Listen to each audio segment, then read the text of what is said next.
What is up, obscure mic people? It's Bark coming at you, and I'm gonna really expose myself to you guys. Not the way you're thinking. Musically, which I have zero talent. But anyways, let's get into it. Let's talk about it. You saw the thumbnail. You know we're talking about the Focusrite Scarlett first gen. Not really. Zoom R4, the recorder for musicians, MultiTrak handheld recorder. I'm not going to do the whole unboxing thing much. We've got manuals and, you know, the typical stuff, manuals in 18 different languages. We got a little bit of yellow in here just to tell you something could cause serious injury or death. Hopefully not the interface.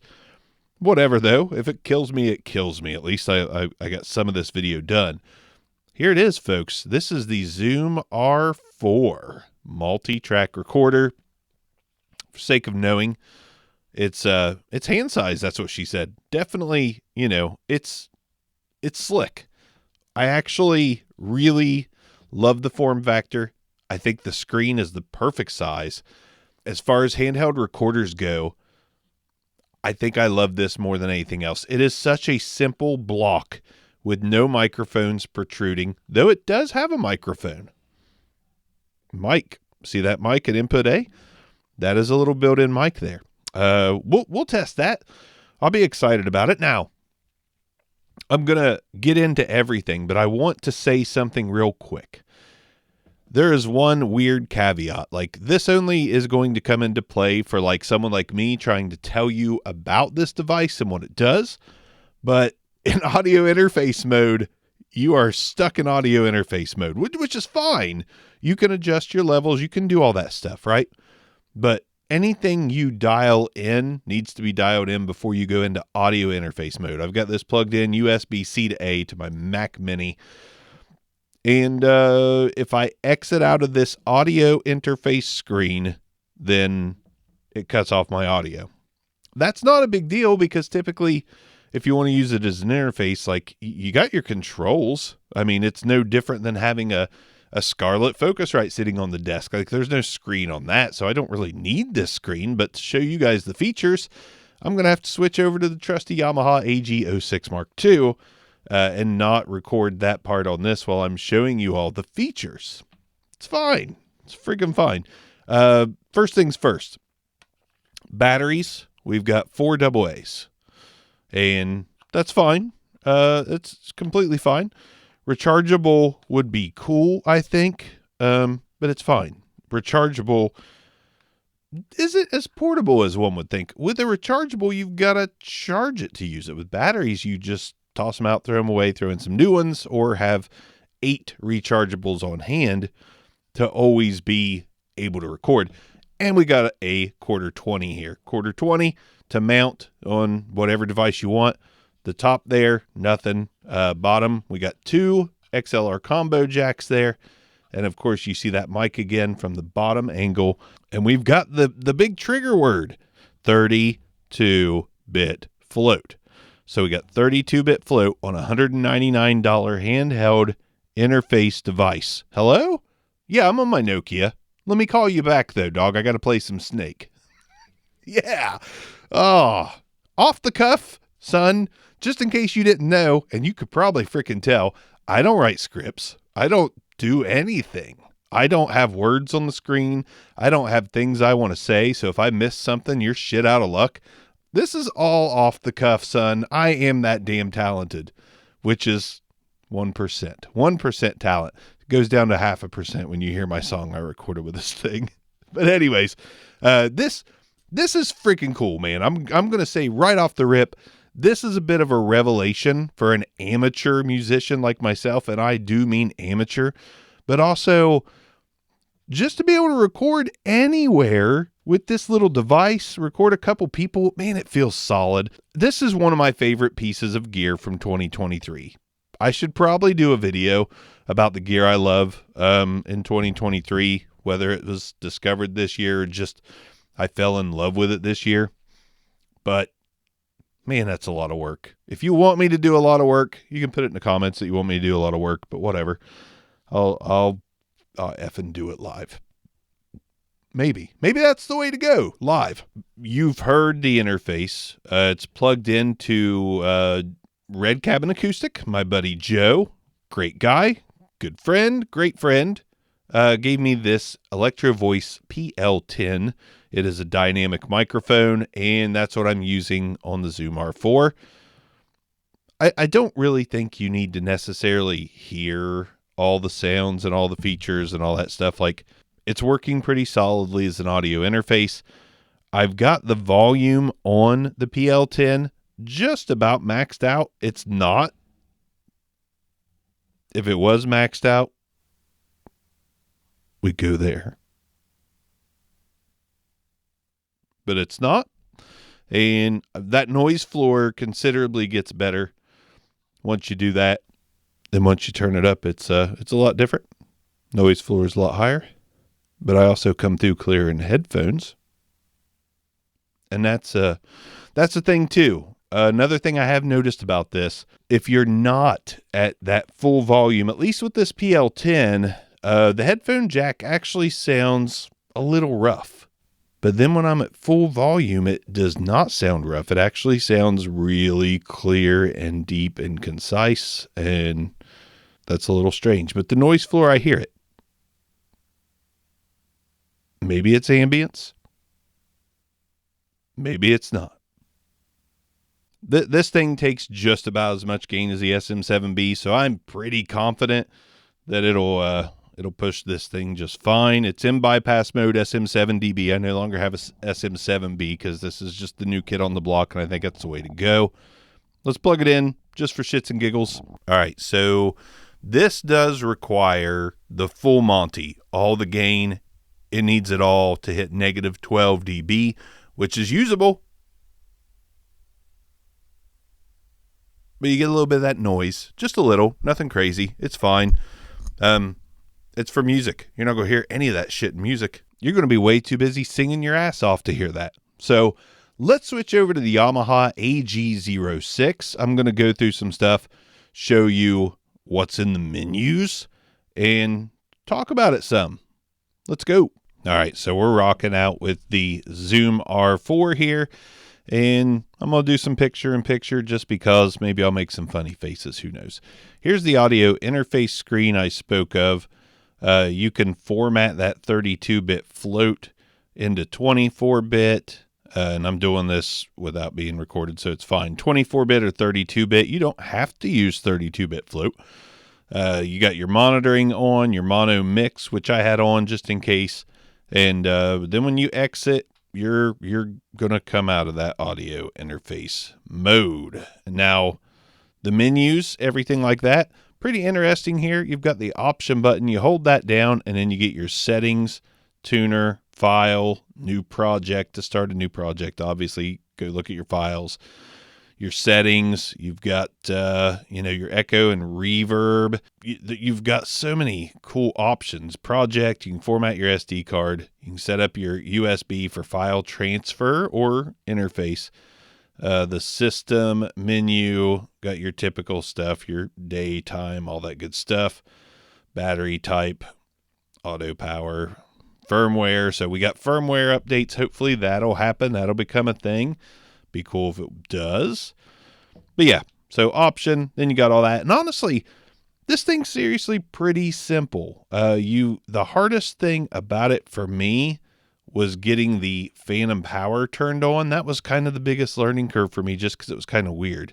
What you'd simply do is once you hit that input button, you can turn on input A, phantom power now. See that little yellow lightning bolt?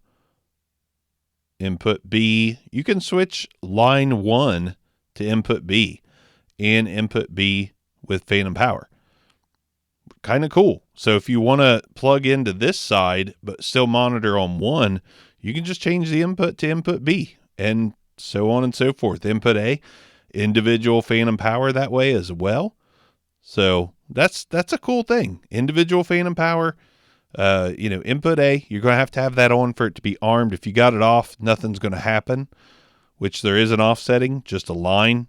You're not going to get a recording if you have that. So you do want this to be assigned input A. And of course you can slide it over to the mic there And then you'll see that I'm getting a readout because I chose the mic. Very cool. Very, very cool. Again, you got your sliders for volume. On the headphone jack, you do have volume up and down, and there's the headphone jack. And then you do have an micro SD card slot here. It is micro. It feels solid. You got your USB-C port. You got your power button on and off. I showed you your inputs. Again, this thing is extremely simple. Effects. So we go into effects. This is where stuff gets fun. We have lots of things we can do here. So right now I have bypassed the effect because you can apply this effect to anything plugged into input A. We're going to call this A because it is A.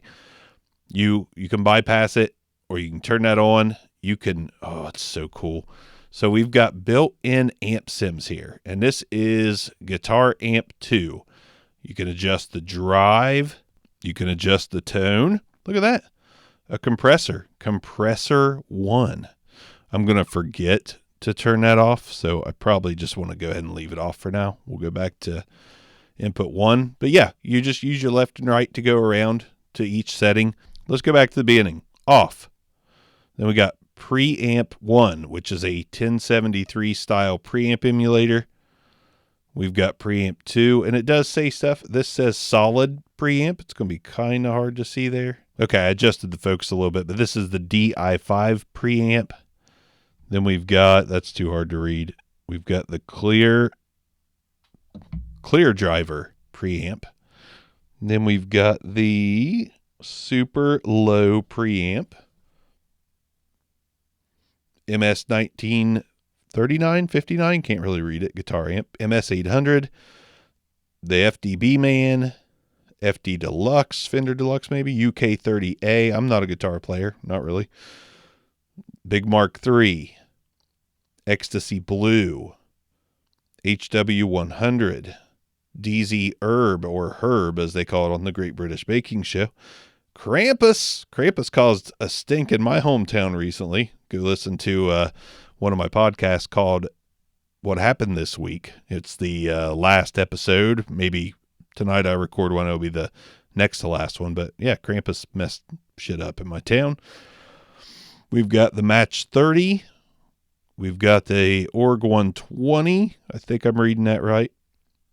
Now we go to bass amp. So we had 12 guitar amp simulators. Now we have bass amp 1, which is, what's this say? Angsty?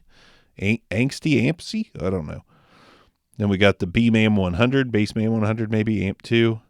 Oops, skipped one. The RG750, the T400 SMX, the Mini Mark B, EBH 360, the Flip Top, the Monotone. I think that's it. Your yellow is going to be your instrument effects. Then on the blue, you've got compressor 1, compressor 2, which says it's a rack compressor.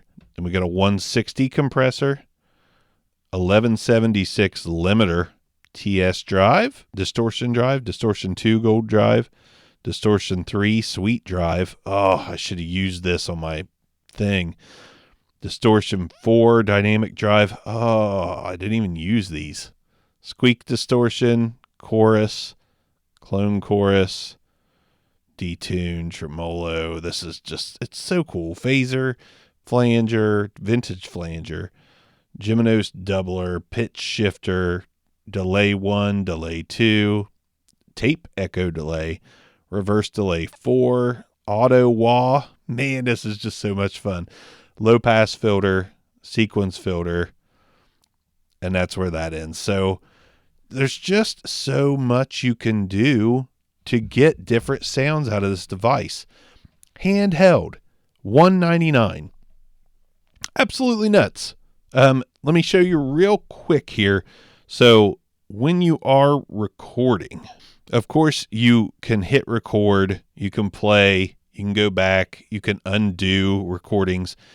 But the big feature here is the bounce button. So when you record a track and then you hit bounce. Okay, so we just hit option and new project. So we got a new project here. I got this mic on, which I don't need it to be so loud, I guess. So we'll turn that down a little bit. It's just picking up the sound of my voice from here to there. But we're going to go ahead and hit record, and we're recording my voice through the mic input there just to show you something. So we've got 8, 9, 10 seconds of recording. Then I'm going to hit stop. We're going to stop recording. And we've got that 13-second track there. We're going to hit bounce. And we've got a real-time bounce and a quick bounce. I'm going to go ahead and do a real-time bounce, or a quick bounce, I'm sorry. That's going to bounce that track over. So that's done. That track is now going to play when I hit record. So maybe I just laid down some vocals. Now I'm going to hit record, and now you're going to see the bounce track is playing. And then when I talk, it's recording with the bounce track. So essentially, lay down your guitar work, lay down your bass work, lay down your vocal work. I'm going to hit stop on that. And you can do that over and over. You can bounce that track and just layer and layer and layer. And that's why this thing is just kind of a revelation. Like, I'm not saying it is the first to do stuff like this, but you can record your voice and then record another voice right over top of it. Like, I know that's not groundbreaking, but it's all done in this with compressors and guitar amps and bass amps and so much just fun stuff. And then when you go back to your bounce track, like, you've got your whole mix where you bounced it all, or you can just pull your individual tracks off. It records everything in any format you need it to be able to work with it in post. This thing is badass. It's just simply badass. And I actually have seen a few reviews where this built-in mic works extremely well on acoustic guitar. And I was like, that is also really freaking cool. I told you I was going to leave myself wide open. With arms wide open. No, I didn't do that. Anyways, so I came home from just playing around with this thing. That's what she said. And I came home and I was like, you know what? I'm just going to sit at the kitchen table and see what kind of track I can lay down with this thing in 10 minutes. Literally had like 10 minutes. I had nothing planned because, again, I'm off the cuff. I just do whatever I want all the time. As long as it's not hurting anyone's feelings or hurting them physically, I do what I want. So I sat down at my kitchen table. Keep in mind, on my way home from work, I had listened to Conan Needs a Friend, the podcast Conan O'Brien Needs a Friend. Big fan of that podcast. He was talking to Dave Grohl and Steve Albini about the making of In Utero, which In Utero, I'm not the biggest Nirvana guy ever. Like, of course I was back then. I'm a 90s kid. But, like, Nevermind, I don't listen to that ever. Great album, but you know how you grow up and things just get overplayed and you get burnt out and you move on, you progress musically. One thing I never progressed from is In Utero, which in my opinion is one of the greatest punk albums of all time. And if you are like, why do you call it a punk album? It's a grunge album. I assure you that's a punk album. That album is punk AF, as the kids say. Fantastic. I listened to that because of Conan O'Brien Needs a Friend. I was like, God, I haven't listened to In Utero for like maybe 8 months, maybe a year. I don't know. It's one of my favorite albums of all time. And I threw that on and I was clearly inspired by In Utero when I sat down at my table for 10 minutes and I was like, what do I do? And I'm like, do what I last listened to. Do the Behringer. I like Behringer because I'm Jeremy Bark and that's Behringer. So I'm going to call it Behringer. I am Behringer Nirvana on this track. Keep in mind, I'm not good at guitar. I'm not good at bass. I can't actually sing when I try. But when I'm being goofy, it doesn't quite work. But anyways, I'm going to play you a little track I recorded with 10 minutes of spare time just to show you what can be done on this device in little to no time. Cue the track I have dubbed Get That Thing Away From Me.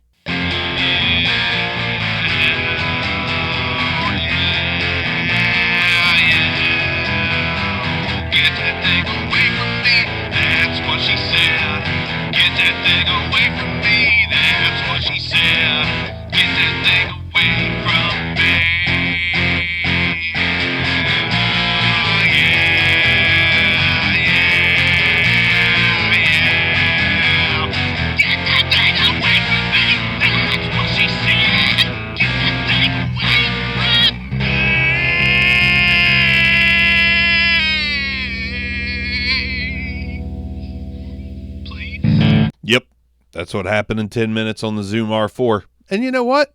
I don't hate it. It got stuck in my head after I did it. It just, it was just a little ditty. I recorded a little ditty, not to be confused with that murderous ditty that murders all the greatest rappers in the world. But I did what I could do with this, with limited time, almost just to show you that with limited time even, you can still rock out some jams on this thing. I'm kind of excited to see what happens if I use this for like hours.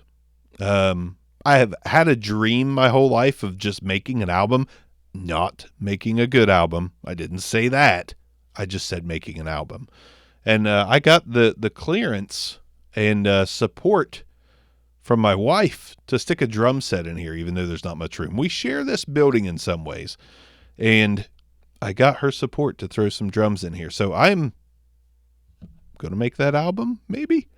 This for the guitar and vocals, but of course the drums I'll have hooked up to my rack over here with my Audio-Technica Smart Mixer I haven't done a review on yet.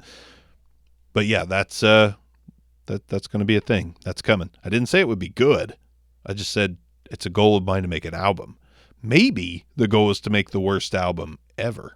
And I think the Zoom R4 can help me. What a glowing recommendation of this thing. It's going to help me make the world's worst album. It's going to be worse than the best Luke Bryan album. I can guarantee that. All right. Zoom R4, $199. Link in description. Link in description? Link in description. Lincoln Park. Link in the description. I'm from Appalachia. That's how that goes. Anyways, thanks for joining me. Thanks for sitting through this whole thing. If you did, if you have any other questions about it, like it's a pretty intricate device that takes some time. So maybe I'll do some shorts about other things about the device. But I think we covered it for the most part. It's fine. It's fine. It's good. It's all good. Secure mics. Peace out.